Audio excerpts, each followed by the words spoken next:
तिळगुळ घ्या गोड गोड बोला, आमचे तिळगुळ सांडू नका, आमच्या संगे भांडू नका. हो हो, आमच्या संगे खरंच भांडू नका. वर्षभरासाठी आम्ही कॉन्ट्रॅक्ट केलं आहे. तुम्ही कधी विचार केलाय का की दरवर्षी 14 जानेवारीला सकाळी थंडगार वाऱ्यात आकाशात उडणाऱ्या पतंगामध्ये तिळगुळाच्या गोडीत नेमकं असं काय घडत असतं जे आपल्याला दिसतही नाही पण आपल्या आयुष्यावर खोलवर परिणाम करतं. म्हणतात मकर संक्रांतीच्या दिवशी सूर्य उत्तरायण होतो, पण हा सूर्य खरोखर कुठे जातो?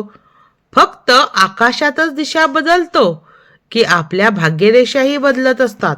आणखी एक प्रश्न, आपण म्हणतो तिळगुळ घ्या गोड गोड बोला, पण तिळगुळ खाल्ल्यानं खरंच काय बदलतं का? फक्त चव की आपल्या विचारांचं, भावनांचं, अगदी कर्मांचंही रूपांतर होतं? आजच्या या दीर्घ प्रवासात आपण 2026 सालच्या मकर संक्रांतीचा अर्थ, मकर संक्रांतीचं वाहन, मकर संक्रांतीसाठी शुभ वेळ, शुभ रंग हे सगळं आपण पाहणार आहोत. आणि फक्त तेवढंच नाही तर तिच्या मागचे विज्ञान, त्यामागचं आध्यात्मिकता, त्यामागची असलेली पौराणिक कथा आणि पुराण, रूढी आणि आजच्या काळातील प्रत्यक्ष उपयोग सगळं उलगडून पाहणार आहोत. आणि सगळ्यात महत्त्वाचा प्रश्न, ही सगळी जर माहिती तुम्हाला आवश्यक वाटत असेल तर व्हिडिओ शेवटपर्यंत पहा, कारण मकर संक्रांती बाबतीत अगदी पुराणापासून 2026 सालपर्यंतची सगळी माहिती तुम्हाला आध्यात्मिक, ज्योतिषशास्त्रीय, वैज्ञानिक या सगळ्या दृष्टिकोनातून दिलेली आहे. म्हणजे आपण का साजरी करायची, कशासाठी करायची, ही परंपरा म्हणून करायची, रूढी पुढं चालवायची म्हणून करायची, की त्यामागं खरंच काही अर्थ आहे, आपल्या शरीरासाठी, आपल्या आरोग्यासाठी काही महत्त्वाचं आहे, हे तुम्ही जाणून घेणार आहात. तर पुण्यकाळात, पुण्यकाळ म्हणजे काय? ज्या वेळेला आपण पूजेची शुभ मुहूर्त असतो, त्या मुहूर्तात तुम्ही काय करणार आहात? फक्त पतंगच उडवणार की स्वतःचं भाग्यही? चला सुरुवात करूया पहिल्यांदा एक प्राचीन कथेतून.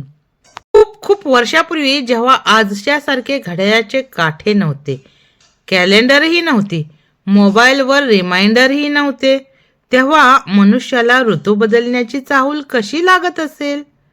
हिवाळा हळूहळू पाय मोकळे करतोय, दिवस अगदीच लहान झालेत, शेतं दवाच्या थेंबांनी झाकलीत आणि अचानकच एका विशिष्ट दिवशी गावातील ज्येष्ठ माणूस एक वाक्य उच्चारतात, आजपासून सूर्य उत्तरायणात चालला आहे बरं का. तुमच्या मनात लगेच प्रश्न येतो, हे उत्तरायण म्हणजे नेमकं काय? सूर्य रोज पूर्वेकडून उगवतो आणि पश्चिमेला मावळतो. मग अचानक असं काय बदलतं की आपले ऋषीमुनी, शास्त्रकार, ज्योतिषी म्हणतात आजपासून देवतांचा दिवस सुरू झालाय. म्हणजेच आजवरच्या 6 महिन्यांना ते देवाची रात्र म्हणतात आणि आजपासून 6 महिने देवांचा दिवस. काय आहे या बदलामागचं रहस्य? मकर म्हणजे काय? राशी की दार? आकाशात एक अदृश्य पट्टा आहे, त्याला म्हणतात क्रांतिव्रत. या पट्ट्यातच आपल्याला राशी दिसतात, मेष, वृषभ, मिथुन आणि पुढे मकर. कल्पना करा, आकाशात 12 दारं आहेत, प्रत्येक दारावर प्रत्येक वेगवेगळ्या राशीचं नाव कोरलेलं आहे. सूर्य वर्षभरात या 12 राशींच्या दारातून हळूहळू पुढे जातो. जेव्हा सूर्य मकर नावाच्या दारातून आत शिरतो, त्या क्षणाला म्हणतात मकर संक्रांती. पण इथे जादू आहे. हा फक्त खगोलशास्त्रीय बदल नाही, या क्षणी पृथ्वीवरची उष्णता, प्रकाश, ऊर्जा, हवामान, पिकांचं वाढणं सगळं सूक्ष्म पातळीवर वळतं. एक अदृश्य स्विच ऑन होतो आणि आपण ज्याला उत्तरायण म्हणतो ना, तो म्हणजे सूर्याचं किरण पृथ्वीच्या उत्तरेकडे जास्त झुकायला सुरुवात होते. आपले दिवस लांब व्हायला लागतात, रात्री हळूहळू कमी होत जातात. म्हणजेच आकाश म्हणतंय थंडी संपेल, अंधार कमी होईल आणि प्रकाशाचं राज्य सुरू होईल. आणि म्हणूनच आपल्या पूर्वजांनी या बदलाचा उत्सव बनवला आणि यालाच नाव ठेवलं मकर संक्रांत. पण प्रश्न असा, हे सगळं जाणून घेतल्यावरही आपण हा दिवस फक्त पतंग, तिळगुळ आणि काळ्या साड्यांपुरताच का मर्यादित ठेवतो? 2026चं विशेष काय आहे? मी विचाराल, मकर संक्रांत तर दरवर्षी येते, मग 2026ची एवढी काय विशेषता? हे वर्ष वेगळं आहे, कारण पंचांगानुसार 2026 मध्ये मकर संक्रांत 14 जानेवारीला आहे आणि त्या दिवशी संक्रांतीचा प्रवेश काल किंवा पुण्यकाळ असा असेल दुपारी 3:13 सूर्य हा मकर राशीमध्ये प्रवेश करत आहे. 3:13 पासून 5:45 पर्यंत, अगदी दिवसाच्या दुसऱ्या प्रहरी. याचा अर्थ काय आहे हो? ज्यांनी मकर संक्रांत आयुष्यभर संक्रांतीच्या सकाळी स्नान, दान, जप केला त्यांच्यासाठी हा प्रश्न असेलच.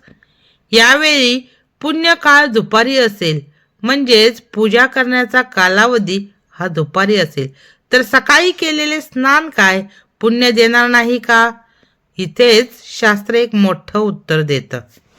संक्रांती तिथीवर अवलंबून नाही, सूर्याच्या राशी प्रवेशावर अवलंबून आहे. म्हणजेच तिथी चुकली तरी चालेल, पण सूर्य मकरात केव्हा प्रवेश करतो त्याची योग्य वेळ पकडणं महत्वाचं. 2026 मध्ये ती वेळ दुपारी सूर्याच्या एका अदृश्य सीमेवर पाऊल ठेवण्याची आहे. ज्यावेळी तुम्ही स्नान, दान, जप, हळदी कुंकू, तिळगुळ वाटप कराल, तेव्हा या बदलत्या कॉस्मिक वेव्स तुमच्या वेगळाच प्रभाव टाकतील असं शास्त्र सांगतं. पण तुम्हाला प्रश्न पडेल, सूर्याच्या या बदलत्या मार्गाचा माझ्या दैनंदिन आयुष्याशी काय संबंध? मी ऑफिस, व्यवसाय, नोकरी, शेती, घरगुती जबाबदाऱ्या यात अडकलेले असताना या संक्रांतीचा योग्य क्षण माझ्यासाठी काय घेऊन येणार आहे? या प्रश्नाचं उत्तर आहे पुण्यकाळ. पुण्यकाळ म्हणजे काय आणि तो एवढा महत्वाचा का?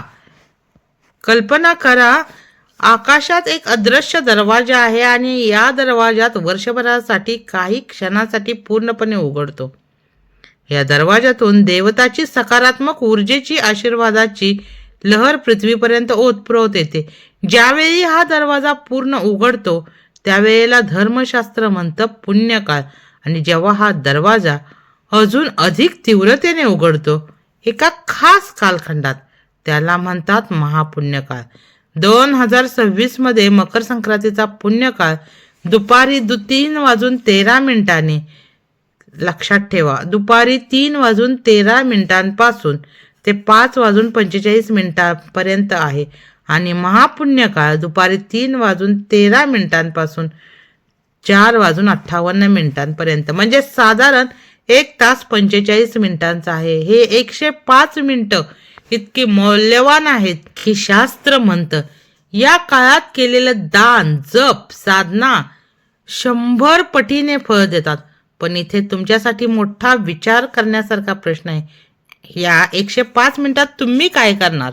मोबाईल स्क्रोल करणार की आयुष्यातील काही महत्वाकांक्षा, काही स्वप्न, काही पाप, काही पश्चाताप या सर्वांना आशीर्वादाची नवी दिशा देणार? दान फक्त देणं किंवा ऊर्जेचं ट्रान्सफर असतं का?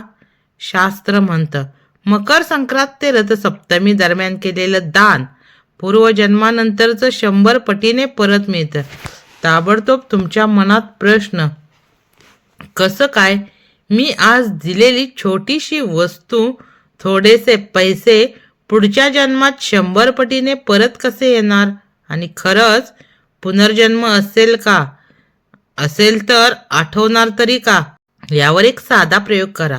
तुम्ही एखाद्याला आज नुसता हसरा चेहरा देऊन तिळगुळ घ्या, गोडगोड बोला म्हणा. त्या व्यक्तीच्या मनात काय होतं? तोही थोडा वेळ हसतो, हलका होतो आणि पुढच्या व्यक्तीशी थोडंसं मृदू बोलतो. अशा रीतीतून तुमच्याकडून गेलेला एक साधा सकारात्मक भाव संपूर्ण समाजात एक लहर तयार करतो. यानंतरची माहिती पुढच्या एपिसोडमध्ये. पुढचा एपिसोड नक्की पहा.